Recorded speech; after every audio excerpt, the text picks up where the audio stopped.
Good morning, good morning. Time check 10 a.m. Saturday. Day off ko after 3 days work. Samahan nyo ako. Car wash tayo ng kotse.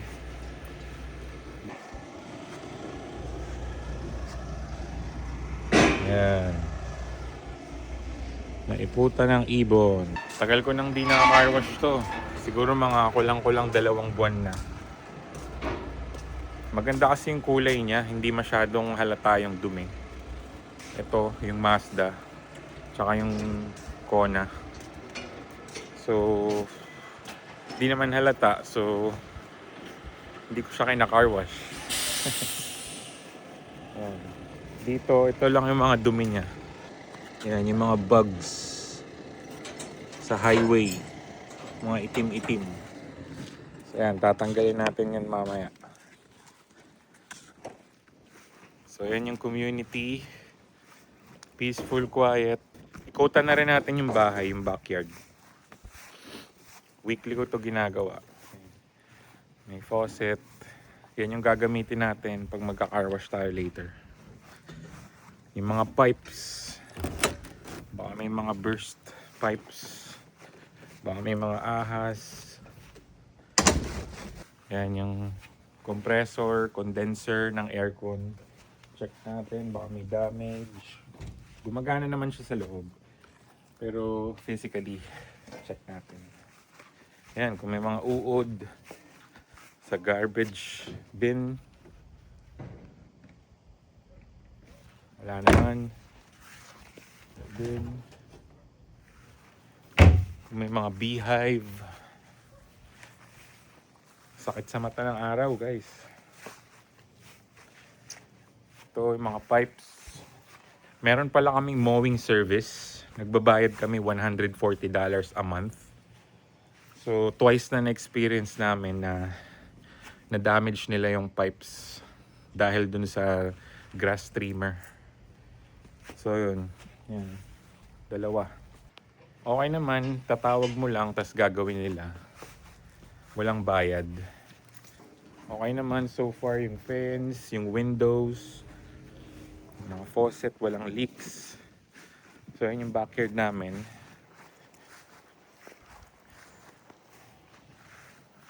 Okay, let's go. Ayan. Gagawin ko pala, unahin ko yung Mazda. Ililipat ko yung Hyundai, yung Kona, sa street para maluwag yung pag-car wash ko. Same thing mamaya kay Kona. Lipat ko yung Mazda.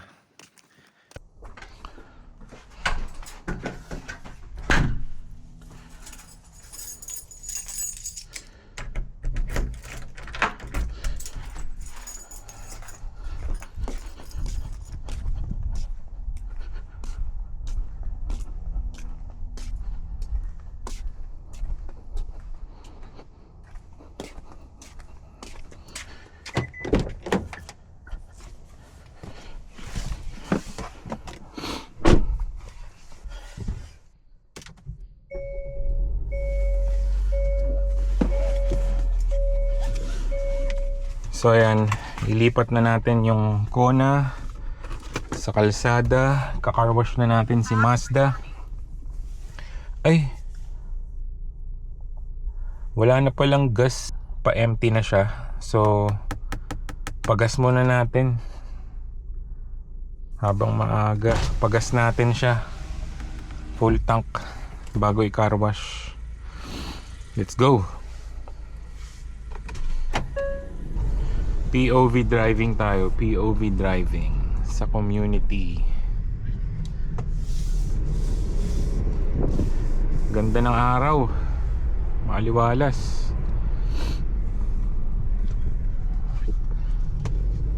So punta tayo sa pinakamalapit na gas station dito sa lugar namin.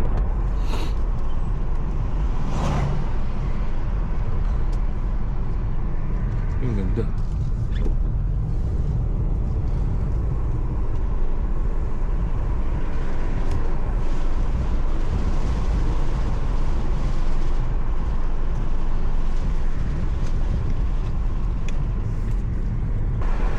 yan, merong mga warning, curve road, meron ding speed limit or recommended speed para sa curve. Tapos yung mga street signs, yan yung mga linya sa kalsada. Ayan, may another curve warning na naman.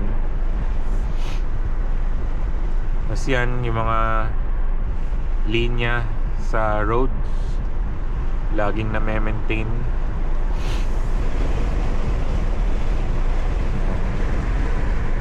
Beautiful day. Tapos yan, may another road sign na naman, stop sign ahead, and then stop sign here. Tapos yan, sinasabihan ka rin yan na divided highway siya. So pwede kang mag left, tumawid. So pag sinabing divided highway, ganyan, ibig sabihin pwede kang tumawid. Ayan, nag-aantay lang tayo.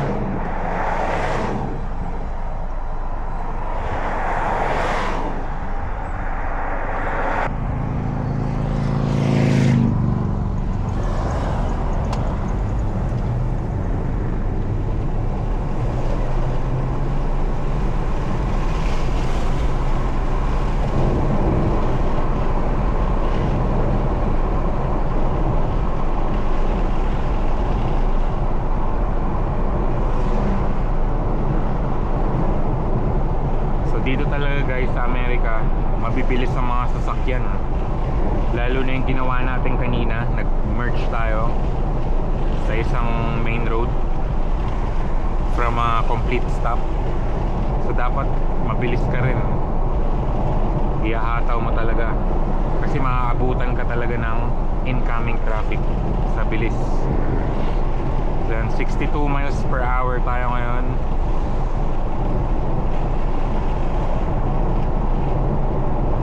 So mga 90 kilometers per hour yan. So I don't know, more than. So yan, another na naman, speed limit ahead 45 miles per hour. Tapos speed limit now 45 miles per hour. So pag merong arrow na nakaturo sa taas, kagaya kanina, ibig sabihin ahead yun. Hindi pa, pero papunta na dun sa 45 miles per hour. And again, another guidance sa road signs papuntang Tampa, dire-diretso.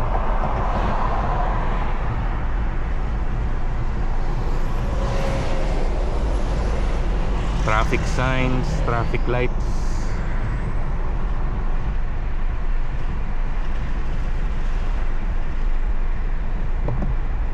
So dito pala ang terminology nila sa stoplight, hindi stoplight, ang tawag nila traffic lights. So yun, traffic lights ang usual term nila dito. Never ko narinig na stoplight.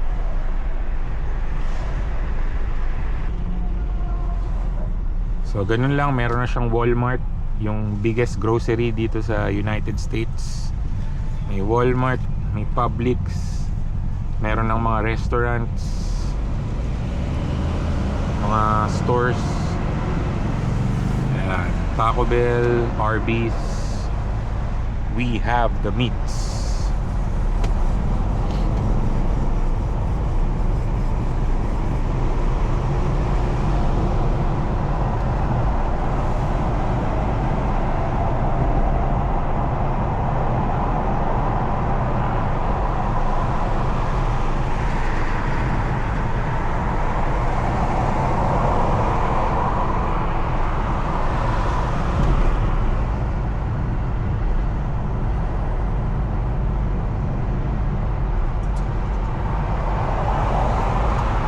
So dito rin, no, in general sa US na uso ang rear-ended crash kasi hindi sila nagbibigay ng sapat na space sa vehicle na nasa harap nila.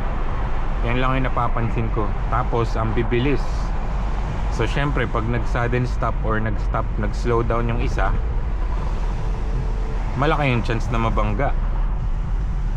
So ayan, dito na tayo sa 7-Eleven. Ito ang gas station na lagi namin pinupuntahan pag-gas tayo. Ayan, dito tayo sa empty na aisle. So ito pala, no, yung kona ni Jam. Andito na yung cambio niya. So park and then handbrake. Ayan. So yan, open natin yung gas tank. Kunin natin yung ating card. So yan, insert card or pay inside. Card tayo ngayon. Insert or tap. Ito pala may tap na to, so tatap ko na lang. Yan. Mas madali, mas secured. Card approved. So i-instruct na naman kayo. So yan, tatanungin kayo kung gusto nyo magpa-member. No. Makakatipid daw kayo ng 11 cents per gallon. Never mind. So lift nozzle, and then select mo yung grade mo. Lagi kaming mid-grade. $4.30. Oh my god. So yan, uncap. And then this one. Then ito, lift. And then itong anchor na to, yan, baba nyo lang sa unang level. Pwede rin namang sagad, pero sabi nila hindi daw yun matipid. So yung first level lang na anchor. Yan. So yan na, nagka-count na siya. Ito yung gallons. Ito yung amount ng dollars in total. So yan, mid-grade tayo. Merong regular, mas mura, merong premium. Yan. So yan na, tapos na. Sinara ko na. Full tank, 10 gallons, 0.5, $46. Grabe. So ito pala yung mga price nya. 3.9 regular, 4.3 mid-grade, 4.7 premium. Okay, balik na tayo sa bahay.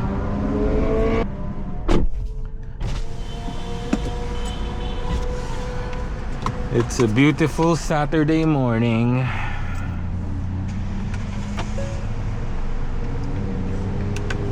Let's go.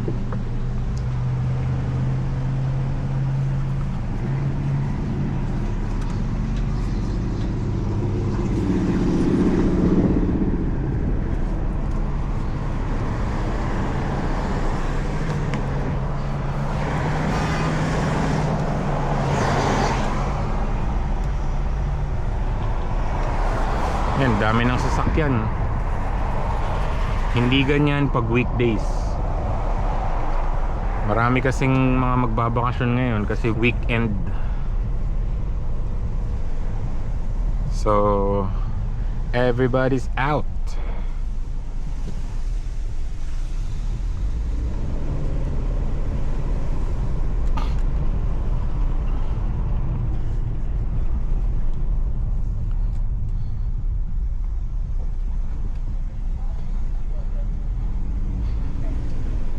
So dito sa Amerika, generally mas madaling mag-drive kasi mas maraming sumusunod sa mga traffic rules and regulations. Tapos sobrang bigay impormasyon din sila sa kalsada. Tapos yung mga road markings malilinaw, updated. Tsaka maluluwag yung kalsada.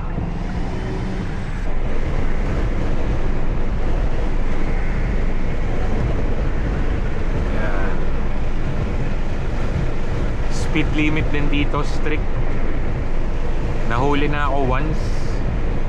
Buti pinagbigyan ako na mag-seminar.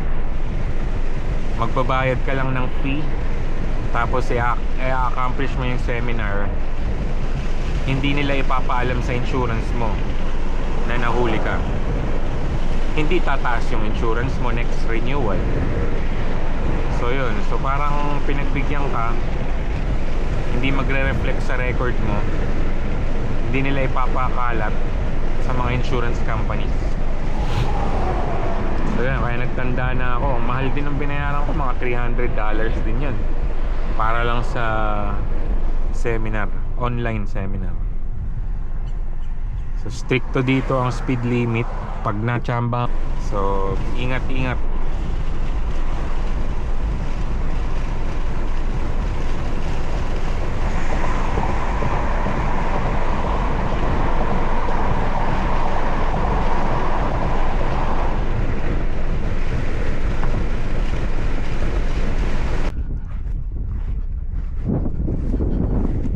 So ayan, nakauwi na tayo galing gas station. Nalipat ko na rin si Kona. Si Mazda nandito na.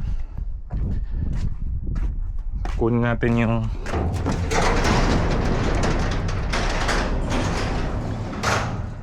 mga gamit pang car wash. So itong dalawang bucket,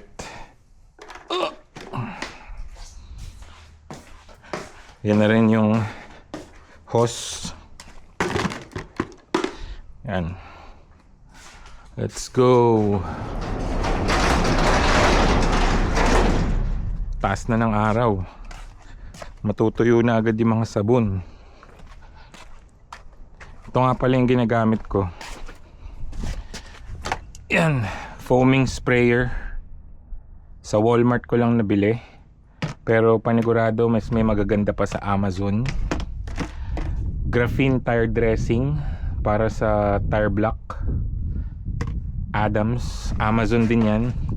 Ito Walmart lang to, Rain X Bug Tar Adhesive Remover. Yan, pang mga bugs, pang tanggal, pampalambot. Same lang dito, ibang brand, Meguiar's. Tapos yung mga pamunas, pamahid. Tapos ano pa to, Wheel and Tire Cleaner. Yan, pang tanggal ng grasa sa gulong mismo. Yun lang, pang is. Let's go.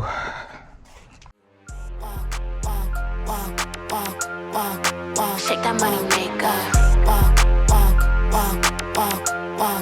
Show 'em what you made of. Shake that money maker. Show 'em what you made of. Show 'em what you made of. Show 'em what you made of. I'm my mama child, so the body and the... So yan, natapos na tayo sa body. Nabanlawan na, tutuyuin na lang.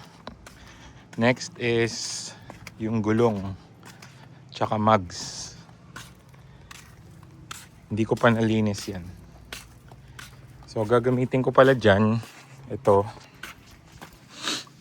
yung Wheel and Tire Cleaner, Adams brand. So ito, maganda tong pangtanggal ng dumi, pangtulong. Ganyan lang. Makikita niyo yung mga brown na yan, no? Yan yung mga dumi sa tires, mga gunks. Look at that. Yan. Sa wheels din, goma tsaka rim. Yan.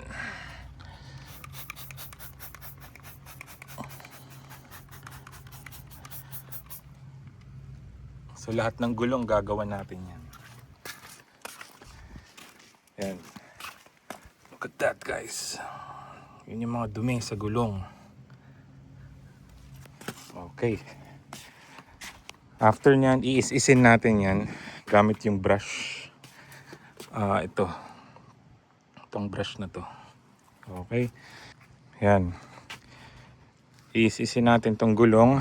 After nyan, pupunasan ko na yung body, tutuyuin. Tapos interior, magba-vacuum tayo ng mga alikabok sa loob. And then tapos na. Next ko na si Kona after this.